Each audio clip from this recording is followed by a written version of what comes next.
Middle east की तपती रेत पर थमे युद्ध के कदम, जब दो दुश्मन झुके और शांति ने दस्तखत दी।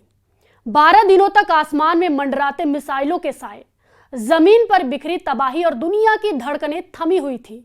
लेकिन अब अमेरिकी राष्ट्रपति डोनाल्ड ट्रंप की घोषणा के साथ उम्मीद की एक किरण दिख गई है। शायद ईरान और इजराइल के बीच आखिरकार सीज फायर लागू हो गया है।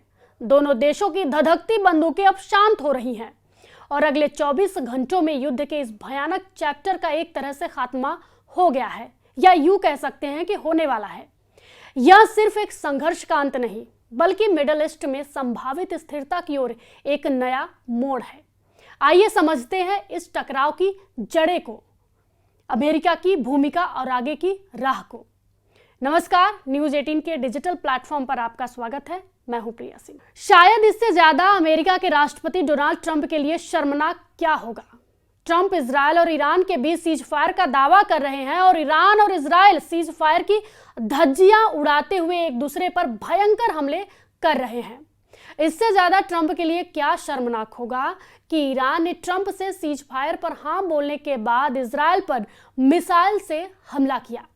वहीं दूसरी तरफ इजराइल ने ईरान पर हमले शुरू कर दिए हैं। 12 दिनों से लगातार इजराइल और ईरान एक दूसरे पर खूनी हमले कर रहे हैं। लेकिन जिस तरह से ईरान ने अपने दम पर इजराइल पर लगभग 2000 किलोमीटर दूर से मिसाइल हमले किए हैं, उसने इजराइल और अमेरिका को भी चौंका दिया है। बेशक इजराइल और ईरान की तरफ से सीज फायर के दावे किए जाएं, लेकिन जिस तरह से सीज फायर के तुरंत बाद इजराइल के बेगल शेवा पर ईरानी मिसाइलों ने हमले किए हैं, उनसे पूरे इजराइल में कोहराम मचा दिया है। 23 और 24 जून की रात को जिस तरह से कतर में मौजूद अमेरिकी एयरबेस पर ईरान ने 6 मिसाइलें दागी, वो भी ईरान की तरफ से एक तरह की चेतावनी थी कि ईरान अमेरिका के हर अड्डे पर हमला करने की कुव्वत रखता है। कुल मिलाकर ईरान और इजराइल दोनों ही जीत के दावे कर रहे हैं। लेकिन इस सीज फायर के ऐलान के बाद भी ईरान और इजराइल का एक दूसरे पर हमला बेहद तेज हो गए हैं और ईरान का डबल अटैक इजराइल पर बहुत भारी पड़ रहा है। 13 जून को इजराइल ने ईरान के ऊपर ऑपरेशन राइजिंग लाइन के तहत भीषण हवाई हमले किए। 13 से 17 जून तक इजराइल हमलों ने ईरान की कमर तोड़कर रख दी। लेकिन 17 जून से 24 जून के बीच ईरान ने इजराइल के एयर डिफेंस को चकमा देते हुए इतनी भयंकर तबाही मचाई कि अमेरिका को भी जंग में कूदना पड़ा। ईरान के फोर्दो, नतांज, इस्फहान परमाणु ठिकानों पर बंकर बस्टर बम और टॉम क्रूज मिसाइलों से हमले किए गए। लेकिन ईरान ने तुरंत कतर पर अमेरिका बेस पर 19 मिसाइलें दाग कर अमेरिका को हैरान कर दिया। ट्रंप ने ईरान को किसी तरह से सीज फायर के लिए मनाया, लेकिन जैसे ही ट्रंप ने इजराइल और ईरान के बीच सीज फायर का ऐलान किया है, ईरान ने सीज फायर के ऐलान के तुरंत बाद इजराइल के बेगल शेवा पर आधा दर्जन मिसाइलों से हमले कर दिए। बेगल शेवा की तबाही देखकर प्रधानमंत्री नेतन्याहू के होश उड़ गए। तबाह गगनचुंबी इमारतें और बिखरा मलबा साबित कर रहा है कि ईरान अभी भी इजराइल से हिसाब किताब बराबर करने में जुटा हुआ है। इजराइल पर 6 बार ईरान ने बैलिस्टिक मिसाइलों से हमला किया है। टाइम्स ऑफ इजराइल की रिपोर्ट्स के मुताबिक एक मिसाइल बेगल शेवा शहर में इमारत पर गिरी। स्थानीय मीडिया और दावों के मुताबिक ईरान के इस मिसाइल हमले में 9 से ज्यादा इजरायलियों की मौत हुई है, जबकि 20 से 25 लोग घायल हुए हैं। ईरान पिछले कई दिनों से इजराइल के बेगल शेवा पर भयंकर हमले कर रहा है। इधर इजराइल के रक्षा मंत्री इजराइल काट्स ने भी इजरायली सेना को जवाबी कार्रवाई की खुली छूट दे दी है। काट्स ने सेना को तेहरान पर जोरदार हमला करने को कहा है। इससे पहले इजराइल के प्रधानमंत्री बेंजामिन नेतन्याहू ने हमले रोकने का ऐलान किया था। उन्होंने कहा था कि इजरायली सेना का मकसद पूरा हो चुका है। यह फैसला उस वक्त आया जब अमेरिकी राष्ट्रपति डोनाल्ड ट्रंप ने दोनों देशों से युद्ध रोकने की अपील की थी। जिस इजराइल के कहने पर अमेरिका ने 7B2 बम वर्षकों से 30 टॉम क्रूज मिसाइलों से ईरान के 3 परमाणु ठिकानों नतांज, इस्फहान और फोर्दो पर हमले किए, उस इजराइल ने अब अमेरिका से सीज फायर का वायदा करके उसे तोड़ दिया है और ईरान पर हमले शुरू कर दिए हैं। राष्ट्रपति ट्रंप इजराइल की नेतन्याहू सरकार से बेहद नाराज बताए जा रहे हैं।